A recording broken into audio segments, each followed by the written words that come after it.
Click Compliance. Click Clean Truck Check Program. Click Enroll Assets in the top right. Click Select from Assets. Check the box next to the asset to enroll in the program. Click Continue. Select the DMV registration state. If the vehicle is not plated in California or is DMV exempt and plated in California, select Other. If the vehicle is plated in California, click Pick a date to enter the DMV registration expiration date. Select a date and click Apply.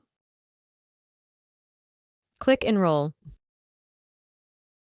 The asset switches to pending enrollment on the selection page.